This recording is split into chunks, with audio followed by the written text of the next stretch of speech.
it is time for the Wheels Wednesday segment. This is, of course, the day and the segment in which we speak about cars and everything else that has wheels.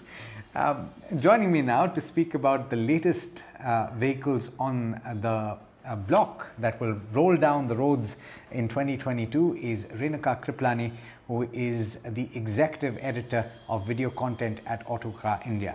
Wish you a happy new year from all of us at ET Now, Renuka.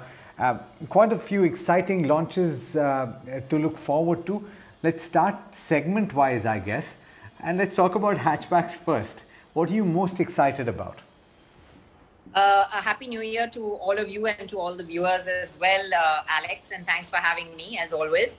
Hatchbacks, quite a few coming in actually, but I think most exciting at this point of time is the new Alto, because it's been one of the highest selling cars in India and has topped the charts always, and there's going to be an absolutely new version coming in. So that's exciting. And as well, Citron are coming in with their first, purpose built for India small car, which is the Citron C3, which they say is a hatchback with a twist. So those two are the interesting ones over there, I think. Yeah. But, Renuka, I was curious about the Citron because I've seen a couple of ads, and certainly whenever a new entrant comes in, there is quite a bit of excitement, right? And Kia certainly managed to capture the imagination of quite a few Indians. Do you think that Citron could make that kind of an impact?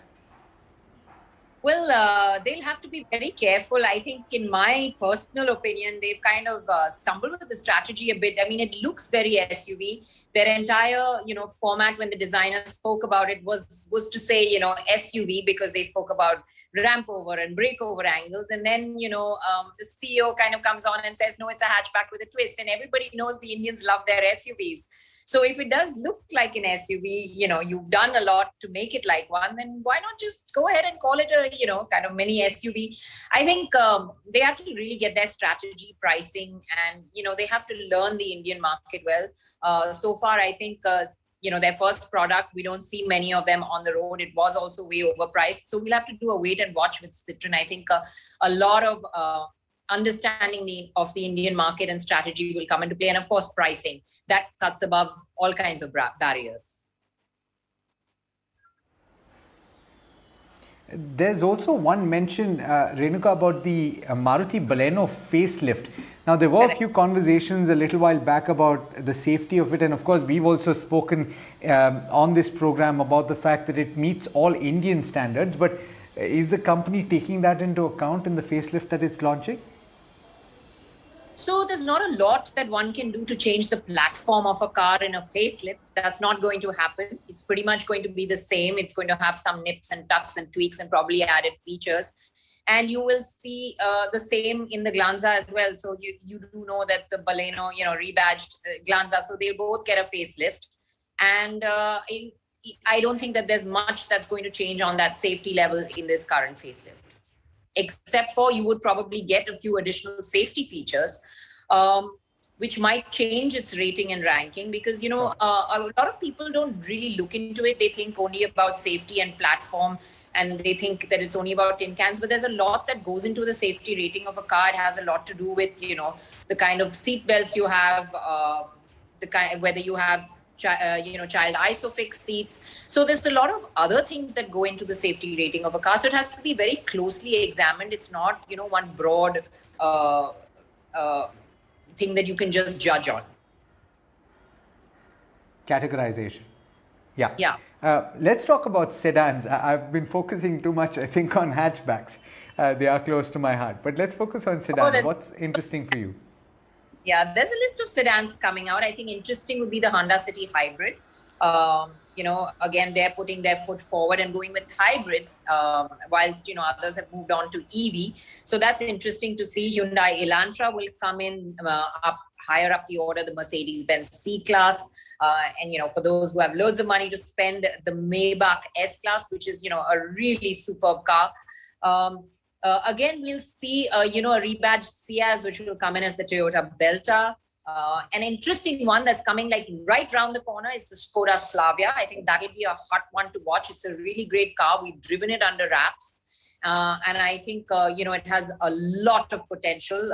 Pricing will again play key over here. But I think they've seen a reasonable amount of success with the Kodiaq, and I think that will give the Slavia a push as well. And of course, then the Volkswagen version, which is the Virtus, which will also come. So yeah, a list of sedans. And we're seeing that segment hot up, which is interesting because for a while, the sedan segment has been very, very quiet.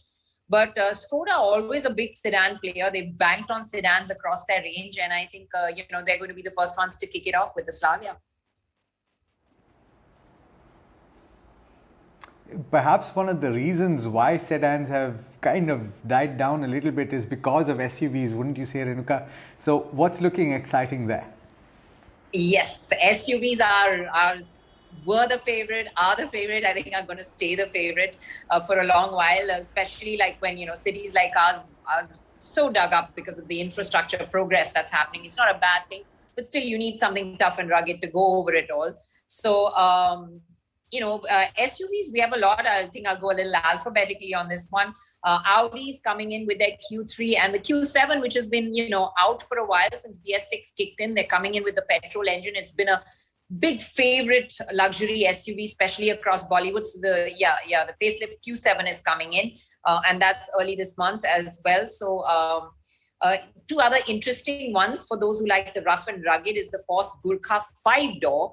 And again, the Maruti Suzuki Jimny, which has been long awaited and long spoken about, probably going to be seen in 2022. Creta is going to get a facelift, and Hyundai is going to come in with their new Tucson, which we've seen, which is also another exciting car. It looks quite different and radical. Jeep, that have been quite quiet. Also, we're going to see their Grand Cherokee, and we're going to see the Meridian, which is the 3-row version of the Compass. So that is likely to be seen this year, and the Compass was the big hit. So this should be quite interesting to see. Range Rover, and probably we're also going to see the Toyota Hilux come in this year, which should be interesting to see how that does.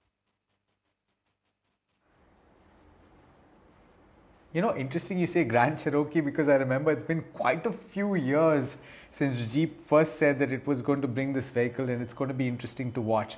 But, EVs is something we've spoken about extensively, incidentally, on this program. What's looking exciting? Do you think that we could see a seminal year for EVs, or is it too early to say?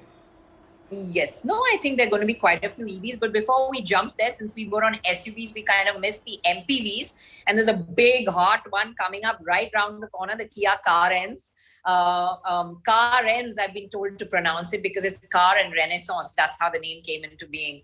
So, that's the MPV from, well, they're not saying MPV, they're calling it a recreational vehicle, which is sort of a cross between SUV and MPV. And it's going to be very interesting to see, because Kia's had a great amount of success with all the cars that they've launched, and this looks like it's going to be a quality offering as well.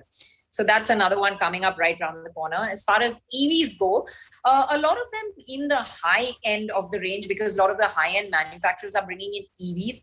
But I think the interesting ones, and they've been talking about it for a while, Tesla stepping foot into India. We'll probably see the Model 3, the Model Y. If they do manage to come in this year, after the pandemic having derailed a lot of people's plans and delaying them, we'll have to wait and watch. They're supposed to come, but we don't know just yet. Interestingly, Tata will also be launching a long-range Nexon EV. They've had a lot of discussion about people with, worrying about the range of the Nexon and, wanting to take it out on long drives but being stuck with the range. So this is going to be a one with a bigger battery pack and, a longer range. So that's going to be an interesting one. And then, of course, you have the Kia EV6, which is, got a huge amount of acclaim worldwide. It's been a hot topic of discussion, especially on our global World Car of the Year, Women's World Car of the Year juries. Everyone's raving about this car. So I'm quite excited to see it as well. BMW's i4, Audi's Q4 e-tron, Mercedes-Benz EQS. So yeah, there's lots coming up even in the EV segment. I'm sure, Renuka, that we're going to have a lot to talk about over the coming weeks. Unfortunately, on today's program, we're completely out of time, though I could spend another hour at least speaking to you about the cars that are to come. But it's been a pleasure speaking with you. Thank you so much, as always, for taking the time. Thanks, Alex. Thanks for having me.